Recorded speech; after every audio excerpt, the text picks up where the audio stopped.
Bismillahir Rahmanir Rahim. Assalamu alaikum, dear participants. Welcome to this session of Islam Study Circle.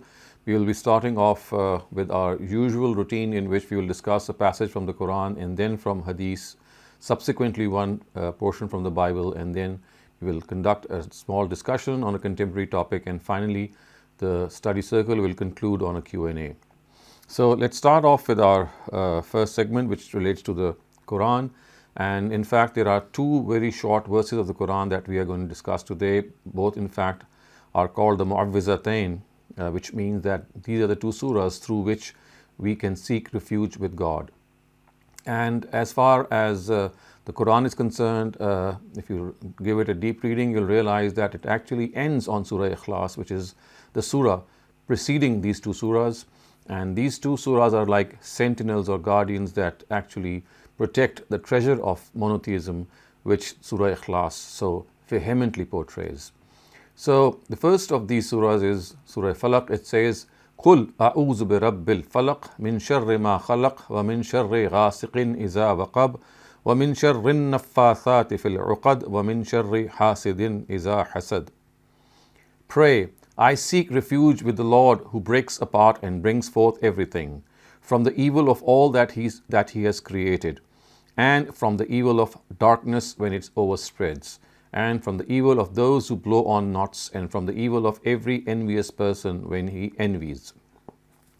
Just to put things in perspective, the word shar, which has been translated as evil, a more accurate translation would have been harm. So the word harm, just as it is, the word shar, just as it is used for the word evil, signifying moral evil, it is also used as harm. So perhaps a more accurate rendering would have been by translating the word shar as harm. And I'm just going to read this surah again with the more accurate translation. So it would be, pray, I seek refuge with the Lord who breaks apart and brings forth everything, from the harm of all that He has created, and from the harm of darkness when it overspreads, and from the harm of those who blow on knots, and from the harm of every envious person when he envies. So starting off, of course, this command of Qul has been stated to Prophet Muhammad, and it itself forms a letter of divine revelation. So Gabriel telling the Prophet to say these words as a prayer to seek refuge with God. And the very first sentence says that I seek refuge with the Lord who breaks apart and brings forth everything. So the word Rabbil Falaq actually it translates that He is the one who brings everything into existence. So when He brings everything into existence, then obviously it is He to whom we should turn to if we find that there is something that we are not able to in any way solve or maybe respond to. And at the same time, it is also a general invocation or a dua or a supplication so that no harm comes to a person. And then it says, A'udhu bi Rabbil Falaq min sharri ma khalaq, from the harm of all that He has created. So of course, harm being created by God actually refers to the fact that these are like natural calamities that come our way. So for example, disasters like earthquakes and cyclones and typhoons and floods. So all these natural calamities are the ones from which we seek refuge. And again, the seeking of refuge is the one who has created all these things, and these things have been created obviously for our own trial and test. But at the same time, in order to be successful in this trial and test, we turn to God once again. So it says, وَمِنْ شَرِّ غَاسِقٍ إِذَا وَقَبَ, and also from the harm of the night or the darkness when it overspreads. Obviously, a lot of harm is concealed in darkness. A lot of things happen in darkness, robberies and rapes and all kinds of bad things. So because the darkness does tend to hide things, so it's a very good opportunity for people to inflict harm. So that is why it is being said that God, we seek refuge from the harm of the night or the darkness when it overspread. And then the next words are, and from the harm of those who blow on knots. Again, this is a way to cast a spell of magic or weave a spell of magic. This is how people would used to do and still do, that when they would try to use sorcery and witchcraft and magic to inflict some harm on people, they would tie some knots and they would start blowing upon them. So this was like making a situation more dramatic. And it also tells us that as far as magic and witchcraft and sorcery are concerned, they are occult disciplines. They are these black disciplines, as they call them, occult sciences also, which have been used more for harm than for good. I mean, it does seem that they are the remnants of the knowledge that was given to Harut and Marut, and they were given this knowledge in order to curb the tendencies of a lot of people in their times, in the times of Solomon actually, who had turned to magic and sorcery. So in order to circumvent and to counter this magic and witchcraft and sorcery in the times of Solomon, this special discipline was revealed to Harut and Marut, two angels. And after that, of course, that discipline, it seems to have been transferred through orality from one person to another, and a lot of contortions and distortions have taken place, and we now find a lot of innovations and polytheistic incantations being present in them. So the fact is that yes, these occult sciences do exist, and they do have this tendency of causing harm, but the only way which the Quran has suggested is that we seek refuge with God instead of going to any faqir or a peer or doing all sorts of other things. That is, of course, something that we often tend to do, or become superstitious, or lose faith, or start complaining when we are not able to solve a riddle or a problem or a situation that has come our way. So the Quran says that all that you need to do is seek refuge with God. Not only is this beautiful surah something that tells us that how we can seek refuge with God, there are prophetic invocations and supplications also, which on a similar way, they are just invocations which basically are a request to God to please protect us from these unseen things that we cannot have any power on in our general life.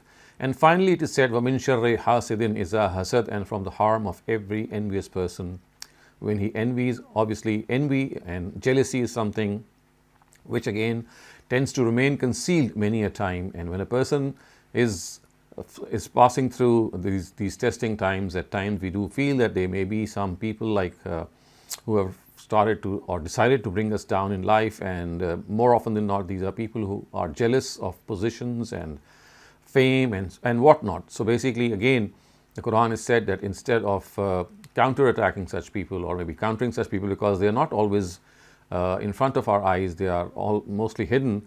So all that you need to do is protect, ask for this protection from God. And if you look at the occasion of revelation and the placement of these two surahs, we will also know that these surahs have a very special reference also, and it does seem that in the times of after migration in Medina, the Jews tried to cast a spell on the Prophet, and they tried their best, but it seems that they failed. There are narratives which speak as if the Prophet had been under a magical spell, but almost all of them are very weak, and all that can be surmised from them is that it was just a temporary thing, maybe a couple of seconds that had happened, and it's not as these narratives portray that there were long periods in which he had lost his memory, he would not know what he's doing, he would forget things, etc. So that is more of an exaggeration and totally unauthentic. So the Prophet, the Jews tried to actually bring him down when they saw that there was no other way out through magic and witchcraft, but they utterly failed. So this surah actually is a surah that we must all try to learn by heart, and most Muslims also learn it by heart in their very childhood, because as we know that we just seen from this very text that how beautifully they bring us into God's protection. Its own counterpart is the next surah, which is Surah Nas, and it reads like this: Qul a'udhu bi rabbin nas, malikin nas, ilahin nas, min sharril waswasil khannas, allazi yuwaswisu fi sudurin nasi minal jinnati wan nas. Pray, I seek refuge with the Lord of mankind, the sovereign of mankind, the God of mankind, from the harm of the prompter of evil, who withdraws after his prompting, who prompts evil suggestions in the hearts of people, and is from among the jinn and mankind. So this particular surah, as you can clearly see, is depicting the eternal enemy of mankind, of humankind. He is Satan, or people who belong to his progeny, as you can see from the very last verse, that it's not that Satan is just someone who has crystallized in one personality. Of course, the first Satan was Iblis, as the Quran calls him, but after he may have passed away, he has transferred and passed on his baton to his progeny amongst both jinn and mankind, and people who prompt evil in the minds of people, in the hearts of people. They are the ones who are called Satan. And if you look at the first three verses, they are more in the form of a very vehement appeal. Auzu bi rabbin nas, malikin nas, ilahin nas. Like it's like invoking three very powerful attributes of God. One of them is Rabb, the second one is Malik, and the third one is Ilah. So Rabb is Lord, Malik is the sovereign, and Ilah is the God. So the God of mankind, the sovereign of mankind, the Lord of mankind. And min sharril waswas. So al-waswas is basically referring to Iblis. Al-Khannas means that once he is able to prompt evil in the hearts of people, he withdraws. Khannas. I mean, he is someone who just plays this mischief and then acquits himself from any further action.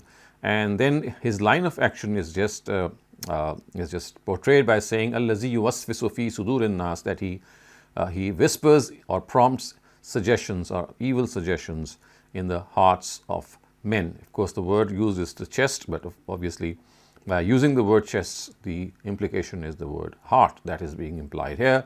So we also know from this that as far as Satan is concerned and his progeny are concerned, all that they can do is they can prompt evil, they can whisper evil or lure people, but they cannot forcibly take people away and lead them astray. So the next step will be something which will only happen once people respond in this way.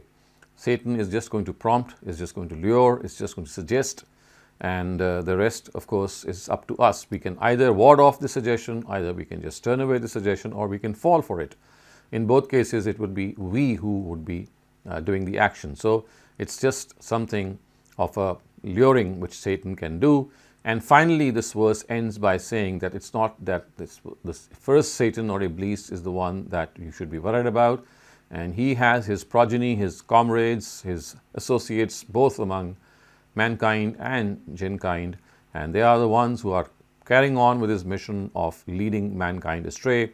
And what better a way to ward off and counter Satan and his progeny than by reciting the surah all the time and by understanding what we are reciting. And it's like giving us ourselves in the refuge of God, because God is someone who has created all of us. God is someone who has made all of us, and it is only befitting that we turn to him for any protection, not being superstitious, not being weak of faith, but always relying on God, because when we are passing through these testing times, at times we do tend to become superstitious or maybe go towards things and actions and deeds that are close to superstition. And it is here that our mettle is tested. And the solution to these things, as the Quran has said here, is just to recite these surahs with full understanding and then, of course, patiently endure what lies in store for us. We now come to the second part of our study circle, and here we are going to study the hadith from the Al-Jami As-Sahih of Imam Muslim. It has been reported by Anas ibn Malik. He says that three things, he reports from the Prophet, of course, the Messenger of God, and he says that he stated that three things follow a deceased in his funeral procession, and two of them return and one remains with him. His family, his wealth, and his deeds follow him. The family and wealth return, and he is left with the deeds only. Again, it is something of a very effective way to remind us that the only provision that we will have in the hereafter to protect us is our good deeds. And whatever we may have in this world, we may have our family, we may have fame, we may have wealth, we may have anything that might seem to bolster us in this world, but then that's not going to be there with us in the hereafter. The only thing which will be with us, which will be fruitful for us, is what we have done in this world. So this world is like an opportunity. It's like a big opportunity that has been given to us to do the best we can, to make the best out of the time we have been given, to regard this to be an opportunity to win the favor of our God. And of course, when we reach Him, we should be in a position to be proudly telling our God that, well, we tried our best, as Jesus is reported to have said, that God, I tried my best with all my heart, with all my soul, and with all my mind. I tried to love you. I tried to make you my first priority, and this is what I've been able to do. And there must have been blemishes on my part, so forgive my blemishes and accept my righteous deeds. So this is something also very important regarding the fact that people often depend on others or the intercession of others, and the Jews think that they will be interceded by their own beliefs, and they think that they are the chosen people of God, and hence the fire will not touch them, and if it does, it's just going to be a few days.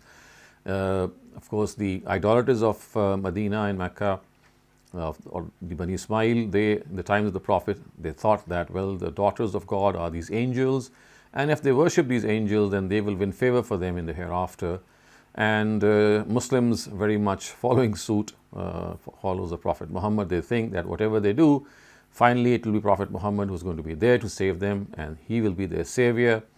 This hadith is absolutely based on the Quran, is absolutely crystal clear that no one is going to help any person in the hereafter. It's going to be the deeds of one's person that are going to speak in favor of that person or against that person. And this is something that we have to always be mindful of, that life is opportunity, life is a beautiful blessing of God, and if we waste this opportunity, then we would be regretting it, and then that regret will have, no consequence, because then we'll have no time to make amends.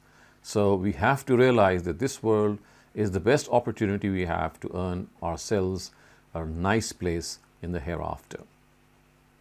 Now we go on to the third segment, and this is a section from the Bible, and to be exact, today's section is from the Gospel of Luke, chapter 18, verses 9 to 14, and it goes like this. And he made this story for some people who were certain that they were good. So this is the word he, actually, the pronoun he, is referring to Prophet Jesus. And Jesus made this story for some people who were certain that they were good and had a low opinion of others. So what they thought was that they are good, they were self-righteous, thinking that we are good and the rest are not good. They had a low opinion of other people. And so the story goes like this. Two men went up to the temple for prayer, one a Pharisee and the other a tax farmer. The Pharisee, of course, he's the religious class of the Jews. They were called the Pharisees. And so one a Pharisee, the other a tax farmer. The Pharisee, taking up his position, said to himself these words, God, I give you praise, because I am not like other men who take more than their right, who are evildoers, who are untrue to their wives, or even like this tax farmer. So this is how the Pharisee took up his position, and he said these words to God, that I praise you because I am not like other men. So he was trying to be cheeky, as you can say, and he was trying to make himself more prominent and saying that I'm not like other people who do this and this and this. And finally he said, even like this tax farmer. Twice in the week I go without food. I give a tenth of all I have. So twice in the week I go without food, referring to the fact that twice a week I fast, and I also pay my alms. So this tenth, of course, referring to the ushur or zakat of agriculture. That was, of course, known at that time as well.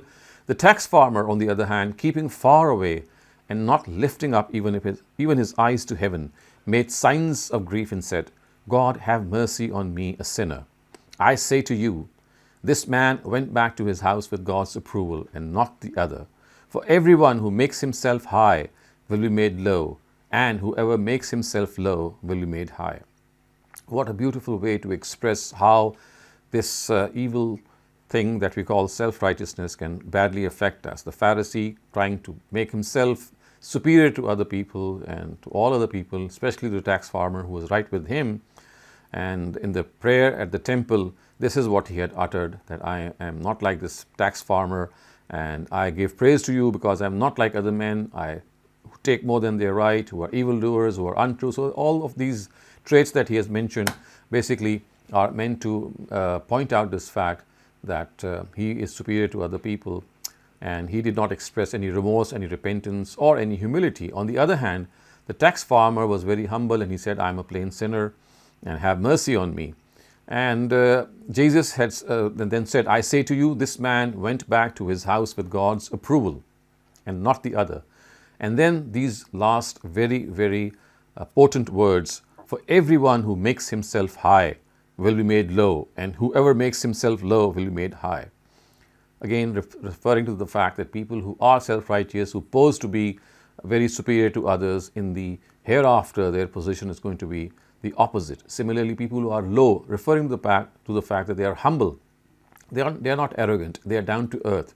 For them, it is said that the Almighty will reward them, and they kept themselves low, they kept themselves humble in this world, but no longer shall this happen in the hereafter, for in the hereafter they shall be given reward for that. And that is precisely what is meant by saying that people who make themselves low in this world, they will be made high in the next world.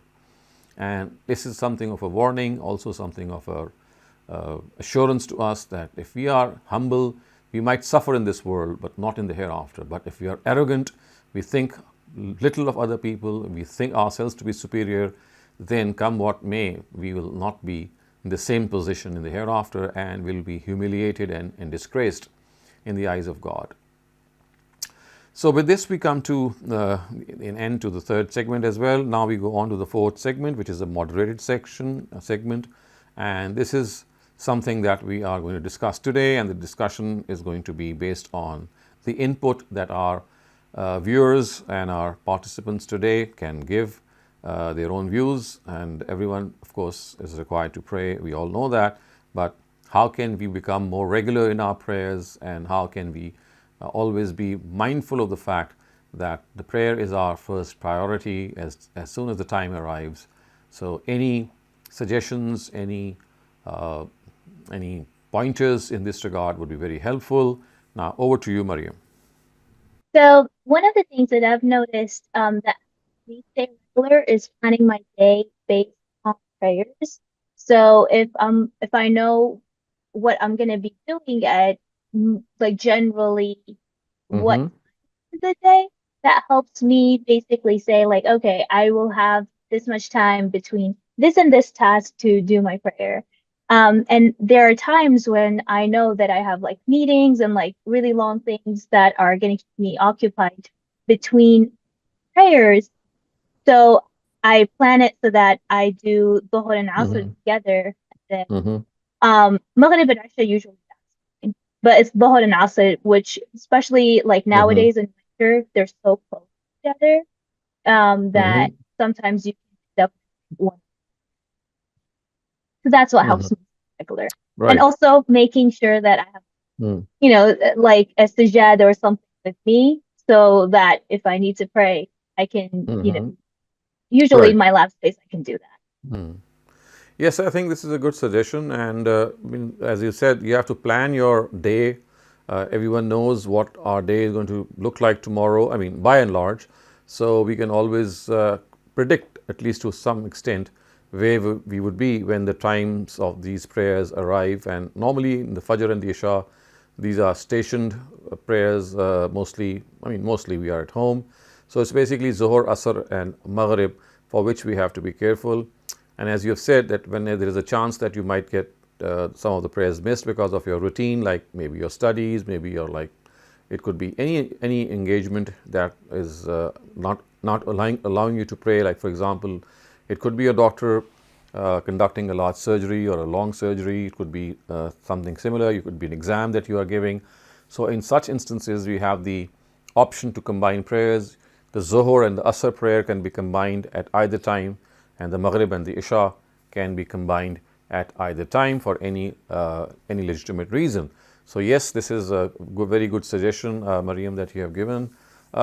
Maybe a thing that I'd like to add here is that one of the things that can make us more punctual in our prayers is that as soon as the time of the prayer arrives, I think this should be our first priority, that I'll try and fulfill my obligation to God. Yes, at times you're not immediately able to fulfill it, but that's not what I'm talking here. What I'm saying is that whenever we have the opportunity, let's not procrastinate, let's not delay when we have the opportunity and the time has come, then instead of thinking, well, the time is still there, I can still offer my prayer, I dilly-dally a little. So instead of doing that, the best thing would be that you, in all circumstances, you take the initiative of praying immediately.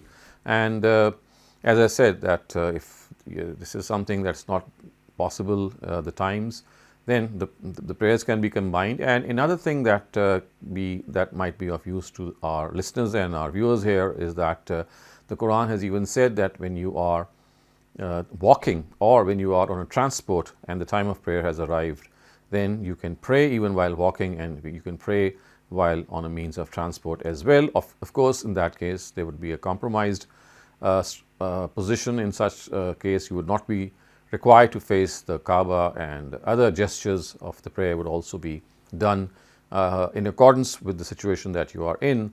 But that is another thing that can make you regular by knowing that you can even pray while you are walking and while you are riding, or maybe on a bus or a car or an airplane or a ship or whatever the means of transport. Thank you very much, Dr. Saleem. Love to hear more from our participants. Any additional tips or anything that you like to do that helps you, not just stay regular, but also makes it easier for you to get your prayers done? So, for example, for me, if I'm really hungry or I need to use the toilet, like I go take care of those things first so that I am not thinking of food all the time while I'm praying. So concentration is another thing. I mean, besides being regular, I mean, regularity is just one thing. So if you would like to add this to our discussion, that how can we be more attentive in our prayers, then I would suggest that yes, if there is any pressing need, we should first fulfill that need and then pray, because then we will be more focused on our prayers. And needless to say that whatever we pray, we should know what we are praying. And I've said this before, I'm going to say it again, that there are just 5 instances in the prayer that need to be said in the Arabic language, and hence if that language is alien, those are the only 5 instances for which you have to know the translation. Otherwise, at all other occasions and postures in the prayer, you can utter in your own language, and it's not being prescribed what you utter. You can say anything that glorifies God, that seeks forgiveness from God, and that expresses gratitude to God. So those 5 utterances that have to be in Arabic at all cost. The first is Allahu Akbar. Whenever it is said, must be said in Arabic. The second is Surah Fatiha. It has to be said in Arabic. The third is the surah that we recite after Surah Fatiha. Obviously, that's a surah from the Quran, and that has to be in Arabic. The fourth is Sami Allahu liman hamida.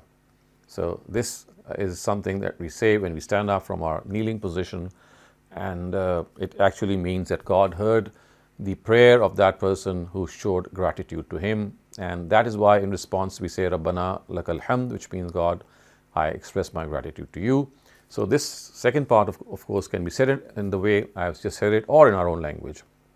The third or the fourth, this was the fourth one, Sami Allahu liman hamida, and the fifth one is Assalamu alaikum wa rahmatullah when we end the prayer. So other than that, when we are kneeling, when we are prostrating, when we have just started the prayer, when we are in the sitting position, when we are between the prostrations, all these occasions are ones in which we can speak to God in our own language. And I mean, it's not the translation of what is prescribed in these postures is to be said. No, anything that comes to your mind in the form of a dua, an invocation, it could be thanking God, it could be seeking His forgiveness, it could be just talking to Him in the way that we express ourselves to Him. So all these utterances, they are available to us. So this shows that our concentration in the prayer can be even more potent, and it would be even more directed when we know that we are speaking in our own language. And it seems that this prayer has been made an amalgam of the Arabic language and the language of our own choice, so that on the one hand there is unity amongst Muslims wherever they go, because these are the 5 areas in which if you pray in congregation, they are always said loud, and the rest of course is something that is said in our own hearts, or the way we try to read them in our own minds. So in that case you have the leverage as well. So this makes you even more concentrated on the prayer. And one more thing that might also add to this concentration is the fact that we should know that why at all are we praying? I mean, what is the reason that we are praying. So basically, the Quran has outlined this reason by saying, Aqimis salata li zikri, that you have to adhere to the prayer in order to remember me. In order to remember me, what does that mean? It means that to remember Him as the person who has created us, as the person who is our benevolent creator, as the person who has given us so many things in this world that we need to be thankful to Him about, and by remembering Him. So if we know the philosophy of the prayer, if we know that why at all we are praying, then it will become even more involving and even more interesting, because thanking God for His favors is something that should always come naturally to us. Just as in this world, when we receive a favor or a gift or a present for someone, we immediately try to thank that person. In fact, we try to repay that favor. But God's favors cannot be repaid. The huge amount of favors that He has done to us and He's keeping on doing to us is something that we can never repay. So one way is to express our gratitude through the prayer, and obviously by sharing our blessings as well. So by knowing the philosophy of the prayer, you tend to gear yourselves up when the time of the prayer arrives, and you say this to yourself that, well, I'm going to the presence of the Almighty to thank Him and to remember Him on this occasion. Sir, I want to know uh, in which conditions are we allowed to say kasar namaz? If a person is quite old, she or he can't prostrate in namaz or even stand for a long time to say the prayers.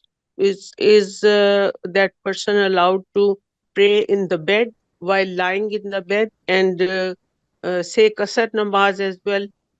What are the Okay, so these are basically two questions, that how can we pray the compromised form of the prayer if one is sick, or maybe one is going through testing circumstances in which it is not possible for the person to stand or to carry out the postures the way they have been prescribed. So any form of handicap, it could be sickness, it could be weakness, anything that causes us not to be able to stand up in the prayer. It could be old age as well. We can sit on a chair, we can even pray in our bed if that sitting is also not possible. So whatever is possible, whatever best is possible is prescribed. As far as the qasr prayer is concerned, so basically qasr is prescribed in the Quran basically for situations in which war was being waged against non-Muslims, and it was said when the time of war comes, then and the Prophet is also among them, then there is a certain prescribed way that Muslims should actually offer the prayer. So the Prophet actually extended the wisdom or the underlying reason of this prayer, and that is discomfort and unease. So just as in the journey for jihad and war, there is just discomfort and unease. So any other journey in which there is discomfort and unease, or any other situation, in fact, also can warrant that in which it's not possible for you to pray the full namaz or the full prayer, then you can offer the qasr prayer, but there has to be some legitimate reason. And that is something that every person knows. And for any legitimate discomfort, unease, that can be done. And I mean, this is a huge blessing also from the Almighty, that He has not obligated us to pray in all circumstances in the prescribed way. So whatever compromised way of praying is possible for us should be undertaken.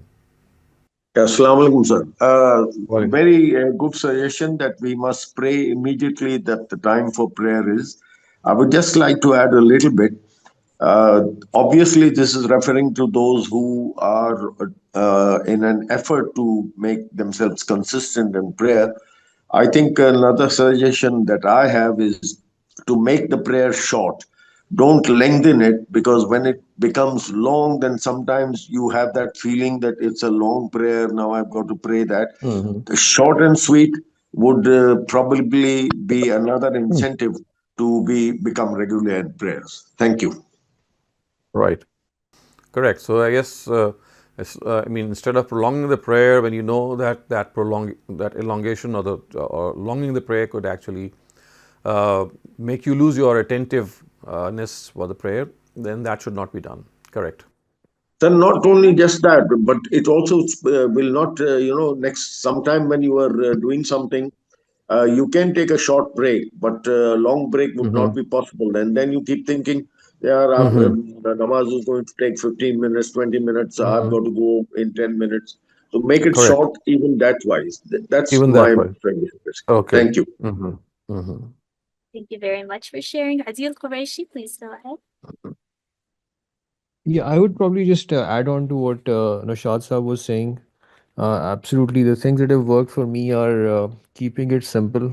So, I mean, I do not want anybody else to kind of sort of take the lead on this, but I usually prefer to only say farz, as I realize I do not think I'll be able to say the nawafil or the sunnah. I don't find enough time in the day to be able to do that, so I stick with farz. That seemed to work for me well. I also try, if I'm nearby a mosque, I do try to go to a mosque. But if I'm not nearby a mosque, I immediately try to say it the moment the time for prayer has arrived, even if the mosque prayer is not the prayer, the azan is not coming from the mosque. I just go ahead and say my prayer Correct. the moment the time has arrived. Switched over to Shafi'i time. That gives me a bit more time, Asr, because that gives me a bit more flexibility to say my Asr early. Because Asr is difficult to find time for according to the Hanafi time, because that is gives you a very short time. Before the Uh, Maghrib. Yeah. yeah. And the last thing that I would probably suggest is maybe also give yourself like a reward system. If there is something that you really like to do, that you really love to do, towards the end of the day, make yourself a promise that you'll only do that activity if you have said all your 5 prayers of the day. Otherwise, try to deny yourself that activity or that pleasure. Kind of associate a reward system to your prayers as well. That might also help. Right. Correct. So basically, this reward system is something, or even the penalizing of our own shortcomings is concerned, is does work, and of course, God is using this for human beings as well. So it's still working. And the other suggestion that you have given also are important. That when you find that prayer is becoming a burden or can become a burden, you restrict yourself to the shortest form of the prayer, which is the farz prayer or the farz rakat of each prayer, and do that. And whenever you get the time, if you have to offer those optional prayers, when you are in a situation in which there is no burden on your mind, in which you have the time and you have the freshness as well of the mind, then yes, that is something that you can then take care of. Thank you very much. Akram Batisa, please go ahead. Assalamu alaikum, sir. Sir, I have suggestion for people who do sunnahs and extra nawafils, that if we I was told that we are allowed to read Quran by looking at it, but in sunnah, not in first, but in sunnahs and in nawafil. So if we do that, read Quran from like Surah Fatiha to Surah Nas, slowly maybe a raku in every ayah, in every rakah. And it works very well to, you can finish the whole Quran, and along with it, if you can keep studying the translation, and then you do that few Correct. times. You do that few times, you start understanding what you have what you are Okay. reading. Right. So And so I yes, suggest that yes, I think yes, works very well. that's the point also well taken. That not our first prayers, but our optional prayers. In that prayer, we can even hold the musaf, or maybe put a hearing system on, in which we can hear the Quran and its translation at the time that we have to recite the Quranic part, so that we know what we are actually reciting. So this makes us more involved in the prayer, and obviously the purpose of the prayer is to remain involved and connect to God as much as is possible. Very much.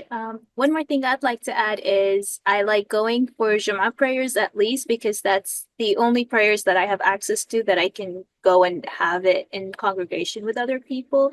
But I really like doing that because that motivates me, and it reminds me that, look, there are so many other Muslims. So around me. You don't get to see Muslims that often here, but when you do, then it's like, a reward, and it's like a reminder that, hey, there are other people that are doing the Of same thing course. as you, and Yes. it's nice. Yes. So, I mean, taking cue from this, Mariam, I mean, yes, you take this as a regular outing for the Jummah prayer. But other than that, if people can, I mean, especially if they're living in Western countries, it's not easy to go to a mosque for every prayer, especially because the mosques are not nearby our houses. So, if one prayer at least per day maybe can be said in the mosque, so the spiritual atmosphere of the mosque is so. I mean, it's so overwhelming that also has a very powerful effect on you, and it tends to make you coming closer to God. And obviously, when you go on time so that you can catch the prayer, that's going to make you regular as well. So yes, at least the Jummah prayer must be said in congregation. But other than the Jummah prayer, if it is possible for those who are living in countries for whom these mosques are accessible, it would be quite worthwhile to at least pray once in the mosque every day.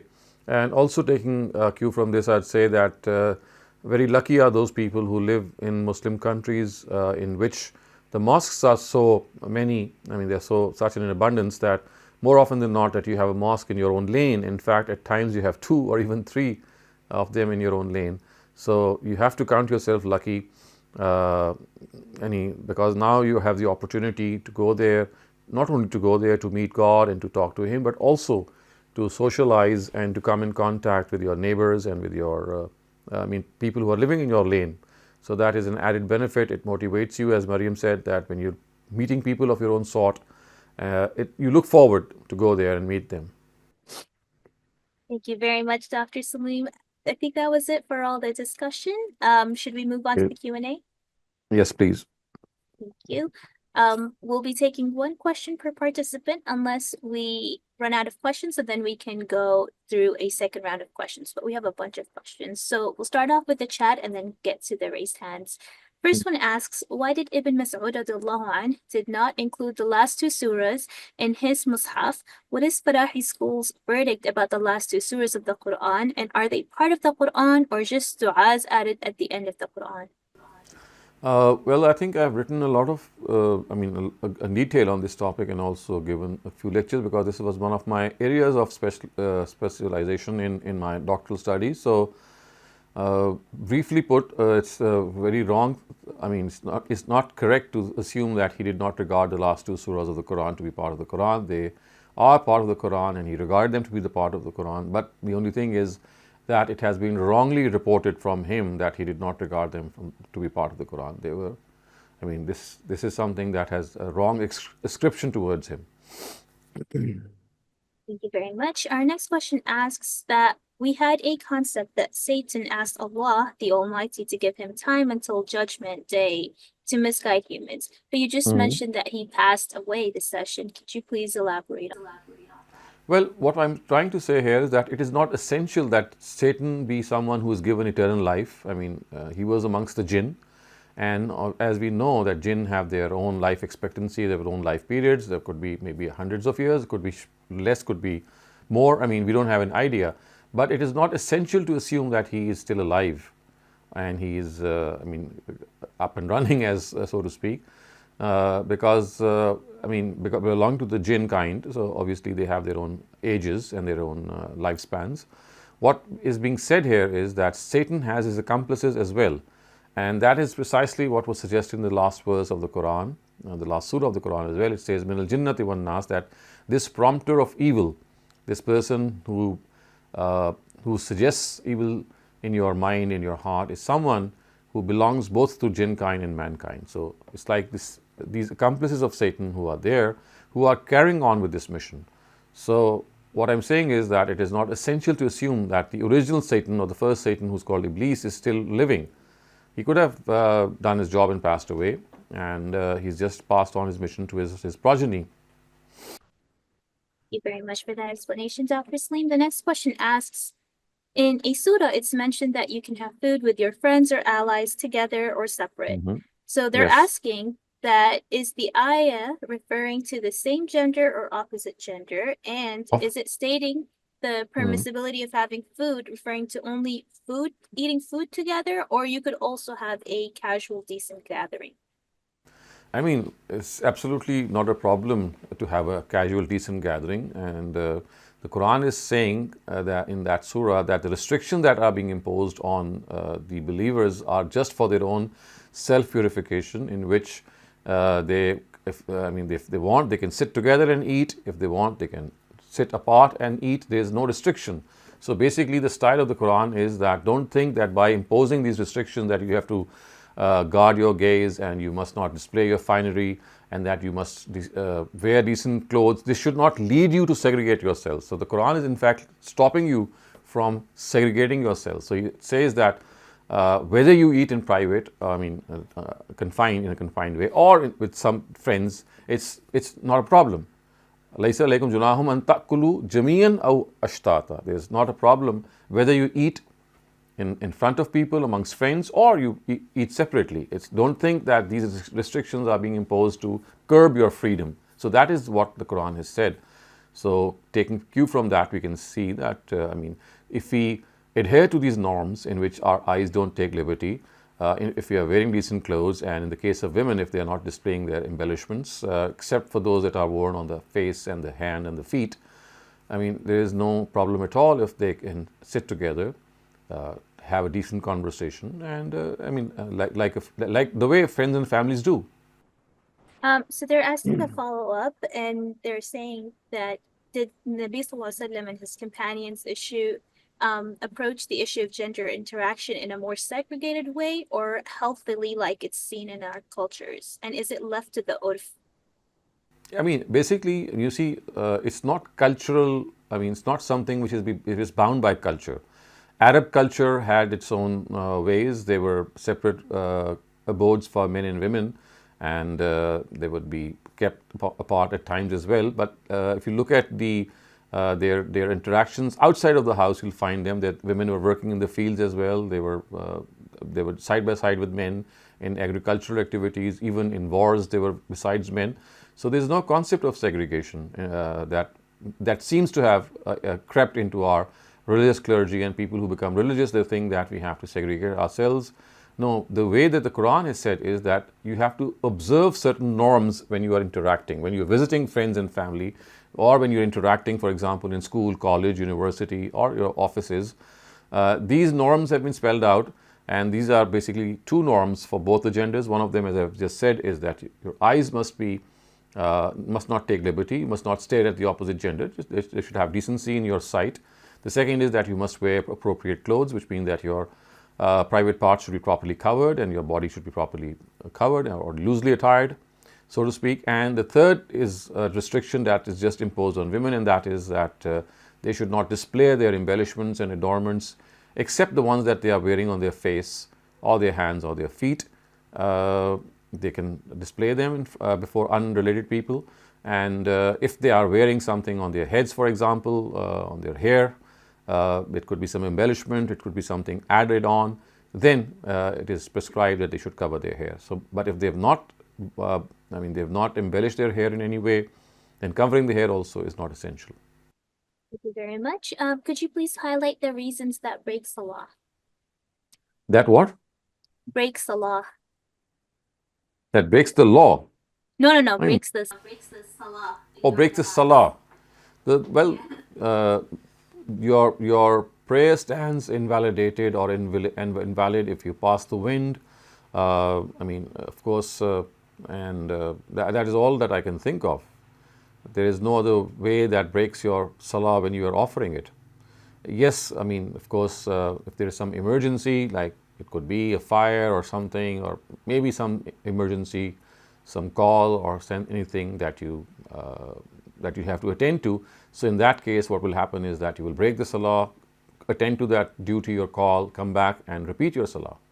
But something which breaks you from within is by passing the wind. Thank you for that explanation, Dr. Saleem. I'm also wondering, in case somebody feels like there's food coming back to their mouth, does that count? No, it does not. No. That does not break the salah. It's just a discomfort that you feel momentarily and then it goes away. But in no way does it invalidate the salah. Thank you very much. The next question is that prayer is a religious obligation on the individual from Allah, but they said that they heard that a state can impose on its citizen to pray just like a state has the right to forcibly collect zakah. Is that correct? That is correct, because that is what the Quran has said. فَإِن تَابُوا وَأَقَامُوا الصَّلَاةَ وَآتُوا الزَّكَاةَ فَخَلُّوا سَبِيلَهُم. This is what it said to the mushrikun of the Prophet's times, that if they give up their un-Islamic beliefs, their paganism or their polytheism, and then they prescribe, they adhere to the salah and to the zakah, then that is something that in that case you cannot tamper with them in any way. You can leave them alone. So this is something that the state can do if it wants. And if a person does not do it, for example, the state will not do anything, but all that it will do is strike off his name as a legal Muslim. So it will deprive a person of the rights of a Muslim if he is not praying or paying zakat. And as I said, this is something of a prerogative. It can do it, but it is not that it is going to do it at all cost. It can see the situation. It can look at the situation, and that situation could be that, well, I mean, you see, it's like giving you or making you realize the fact that this is as far as the state can go if it wants to, if it thinks that it is something that is feasible and it should be done. It is as far as it wants to. It's not something that you have to do it all the time. But such is the nature of this commandment, that this is a symbolism of you being a Muslim. And if you don't go, if you don't pray or fast, it's not that you will be punished, or that the fact that you will be given any worldly penalization for that. All that will be done is that you will be stripped from the legal status of being a Muslim citizen. Thank you very much, Dr. Saleem. The next question asks, why would a small child in Gaza who's lost his or her parents and lost their limbs, eyes, and then loved ones thank God in the form of prayer? You see, as the child will grow up and realize that life is something of a test, and that test is something that we all are passing through in various circumstances, and people who are worse off than perhaps that child, as he grows up, he will see them, and if he is a person who is perspicacious, who is inquisitive, he'll find out, well, this is how God has created people, that they are passing through these testing times, and if they show their patience and gratitude in these testing times, then the loss that they have suffered will be compensated in such a profound way that they cannot even imagine. So it's just like a temporary loss that they are passing through or suffering. The compensation that they'll get for suffering and being patient on this suffering and still being grateful to God that, well, at least I'm alive and I can still breathe, I'm still a free person. So, these things can still come to his mind. So however much a person be afflicted with, there will be still people who are worse off than that person. So it's just a question of realizing that I'm still better than several other people. And also realizing that this world is not a place of reward and punishment. It's a place in which your mettle is to be tested.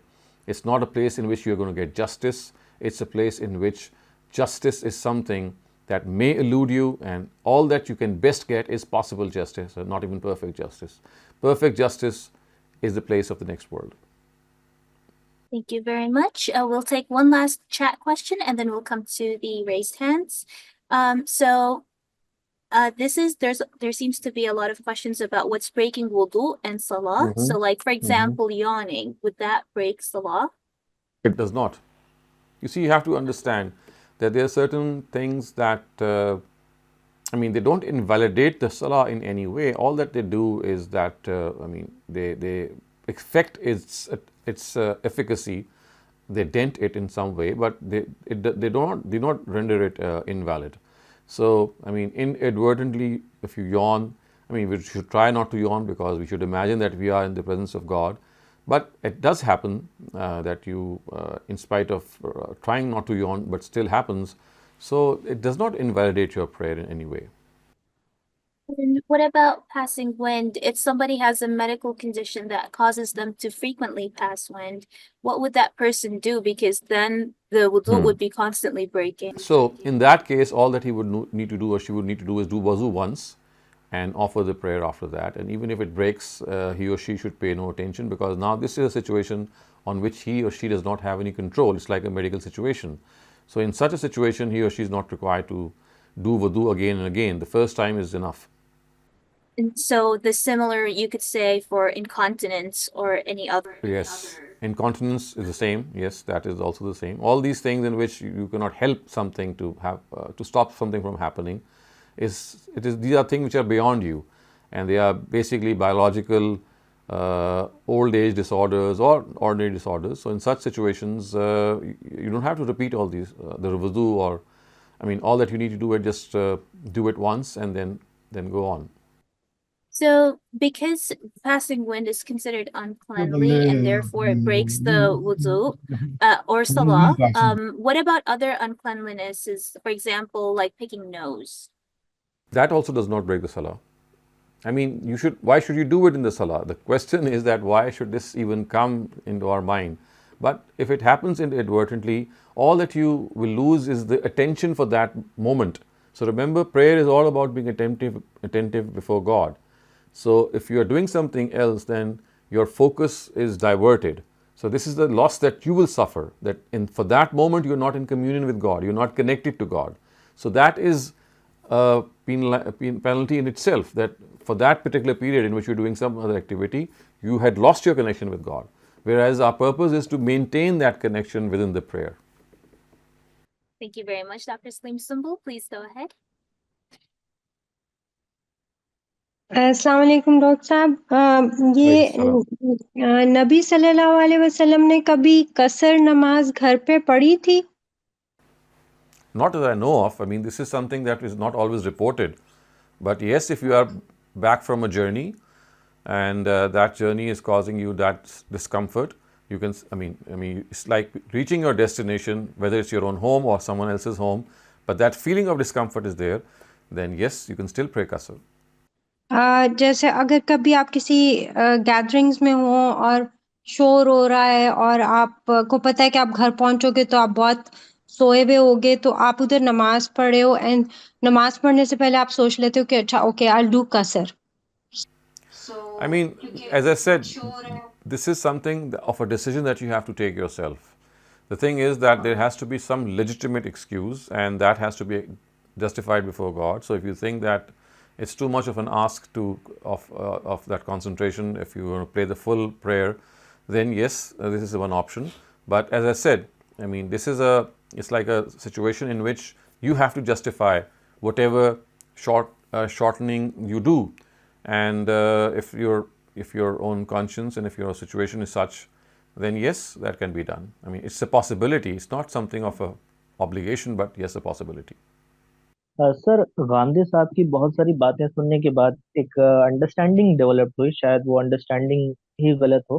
Sir, वो समझे ये है कि दीन के जो basic principles है, जिसकी बुनियाद पर दीन एकदम बेसिक से बुनियाद से लेके पूरा अपने ब्रांचेस तक एक्सप्लेन होगा, ये दीन के अंदर बिखरे हुए हैं और बहुत बाद में अहले इल्म आए जिन्होंने इसको मुनज्जम तरीके से जमा किया और पूरी दीन को कलेक्टिवली एक्सप्लेन किया. गांधी साहब ने जो पहला मिसाल दिया वो 5वीं सदी हिजरी के इमाम गजाली का एग्जाम्पल दिया, फिर इमाम इब्ने तैमिया, फिर इमाम शाह वलीउल्लाह. और तो मेरा सवाल बेसिकली ये है कि ये तो बहुत बुनियादी चीज है कि मुनज्जम तरीके से किसी भी चीज का एकदम प्रिंसिपल एकदम शुरुआत में ही हो. ठीक है, ये तो जो मतलब दीन के जो बेसिक प्रिंसिपल्स से पूरे दीन को एक्सप्लेन करना है, ये जो एकदम ये मुनज्जम तरीके से तो दीन की बिल्कुल शुरुआत में होना चाहिए था. बाद में इमाम गजाली साहब या इब्ने तैमिया साहब या शाह वलीउल्लाह साहब या गामिदी साहब बाद में आके ये प्रिंसिपल्स को, बिखरे हुए प्रिंसिपल्स को जमा क्यों कर रहे हैं? ये तो बिल्कुल शुरुआत में होना चाहिए था. Thank you sir.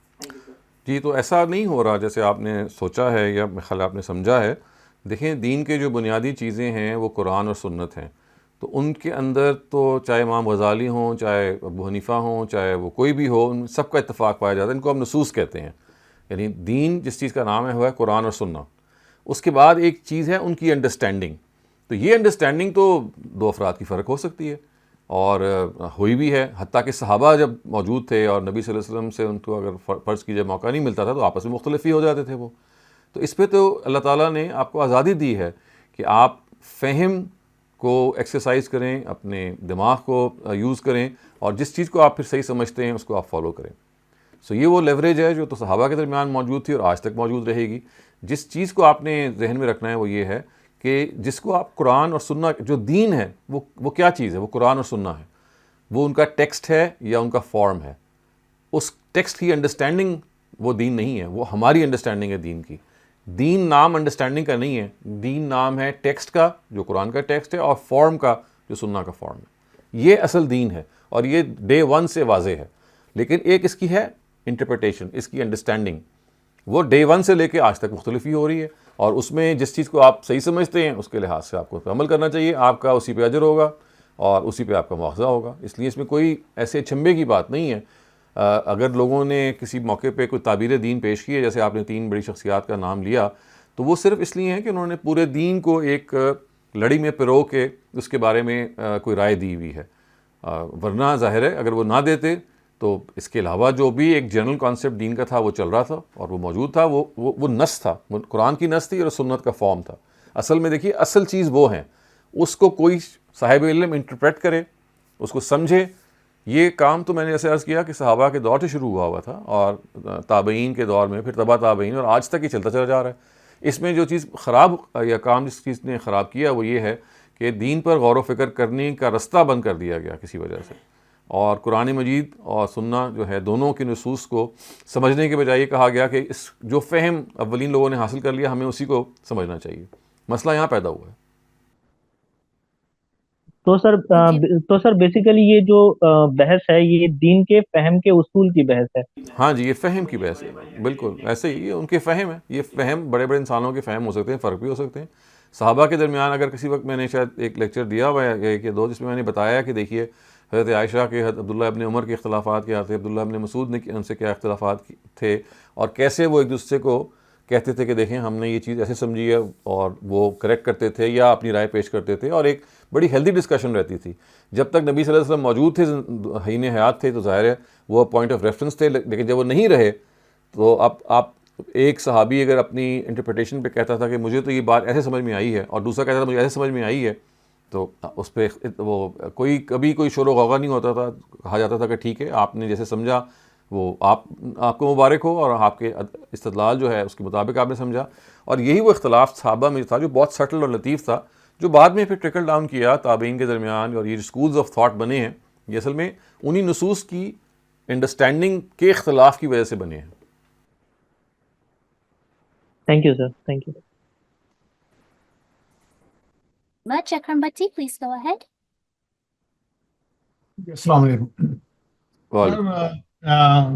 میں نے سنا ہوا ہے کہ کئی علماء کہتے ہیں کہ نماز میں قرآن پاک سیکوینس کے ساتھ پڑھنا چاہیے, لیکن میں تو اپنی عمر کا تقاضا ہے کہ بھول جاتا ہوں کہ کافی دیر کے بعد, کافی دیر یاد آتا پھر بھول جاتا ہوں کہ نماز یہ سورہ 59 ہے یا 57 ہے, تو وہ الٹ ہو جاتا ہے. یہ پوچھنا ہے کہ وہ فرق نہیں پڑتا. دوسرا اسی زبان میں بتایا گیا کہ پہلی رکعت میں آپ وہ چھوٹی سورہ پڑھیں, دوسری میں پہلی میں لمبی پڑھیں, دوسری میں چھوٹی پڑھیں. وہ بھی کیسا ایسا ہو جاتا ہے کہ میں جیسے قرآن پڑھتا ہوں جو یاد ہوتی ہیں, تو کئی دفعہ دوسری رکعت میں 2 رکوع پڑھ لیتا ہوں, اس میں کوئی فرق پڑتا ہے؟ So there is no such restriction by the Prophet or by the Quran or by any means in any source. You can study the longer ones, you can recite the longer ones, you can recite the shorter ones, you can recite in a different order than the order in which the surahs or the verses occur in the Quran. There is absolutely no restriction in this regard. Thank you very much. بہت اچھا, شکریہ سر. Thank you very much. Adil Qureshi, please go ahead. Yes, sir. Just a couple of related questions. When somebody has moved into a different place and now they need to say their prayers. So a couple of challenges that I'm finding. First of all, the washrooms do not have any Muslim showers in them. So can you do istinja without water and still be wuzu ready? Yes. The second is That's for instance, when you are in an office or an establishment where they don't really have any concept of reserving a room for prayers where Muslims can go and pray, I don't think you can stand in the halls to say prayers. That would be of inconvenience. Or you can just randomly go into a room and start prostrating. Can Hmm. you then just Hmm. find a chair to sit and pray or stand and pray? In that case, what would be your suggestion? Correct. I mean, wherever you're sitting, if you have an office, or maybe if that's an office in which there are other people sitting also, that's fine. You can just sit on your chair. If it is possible for you to face the Kaaba, fine. If not possible, then whatever is possible, you do that. And as far as cleaning yourself is concerned, I mean, in the time of the Prophet also, remember, they used to have these mud stones also. Not water was not always available. So it's not just through water from which you can achieve purification from after urination or defecation. So you can use toilet rolls or tissue paper or anything that is handy, and that gives you an equal amount of cleanliness.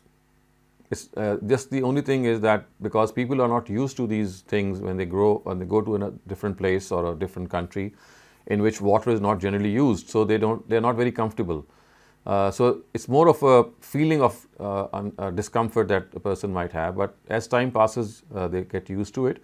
And I can even tell you that there are so many countries today in which you can, I mean, just order a Muslim shower through Amazon or through Daraz or so many other websites, and they'll deliver it, and that so many people, they just screw that on their, if they're living in their own homes. However, in public toilets or in public spaces where this is not available, I think that it's just a question of getting used to a dry form of cleansing yourself. Thank you very much, Dr. Saleem. We have a few questions about prayer, and the first one is, where does it say in the Qur'an that prayer will be the first thing that will be accounted for on the Day of Judgment? It does not say anything about the prayer at all. And then what about that missing the prayer is a sin? I mean, this is a common sense thing. The prayer is not something which is mentioned as originally in the Quran. The Quran tells you that missing a prayer is something that is against, discipline is against the law. This is something that we have been told through the Sunnah, which is the established practice of the Prophet. The Quran, for example, tells us that people who are slack in their prayers, then they will be treated very firmly in the hereafter. And in Surah Mudassir, we have a conversation in which God will say to people that if they ended up in hell, then one of their replies would be Lam nakum minal musallin, that we were not among those people who prayed. So that is something which the Quran mentioned in this regard. Otherwise, I mean, when the prayers have been made mandatory upon you, then that mandatory nature tells us that why should we go against this mandatory that has been given to us. So this mandate is that we have to pray 5 times. So it automatically means that if we miss a prayer without any reason, then it is a grave thing.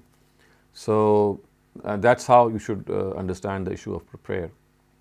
What about the spiritual benefits that come from going to the mosque? Is that something that's mentioned in the Quran? No, that is not mentioned in the Quran, because this is not the topic of the Quran. The Quran, the prayer is something that preposed the Quran. It was something that started much before the Quran, in the times of Prophet Abraham. In fact, even before him, all prophets of God have been praying.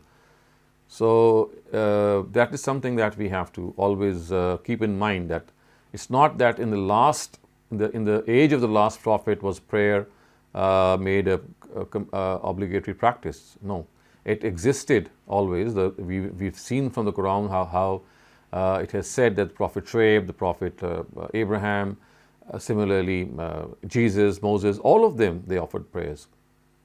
And then what about Qaza Umri? Is it compulsory to pray that for all the missed prayers in one's life? And how do you So again, this is something which the Prophet has never been asked of, and so therefore there have been various schools of thought regarding the fact that if you come to praying after a long time in your life, maybe let's say 20-30 years, that you were careless, you were indifferent to the prayer. Now suddenly you realize at the age of 40 or 50 that I have missed a lot of prayers, and what should I do? So there's nothing in the Quran or the Hadith which states any compensation for this. So our scholars are divided on this opinion, and so one group of the scholars say that if the number of the prayers is so much that it's virtually impossible to cover them, all that you need to do is just repent before God, say sorry to Him, apologize to Him, and start afresh. Another group says that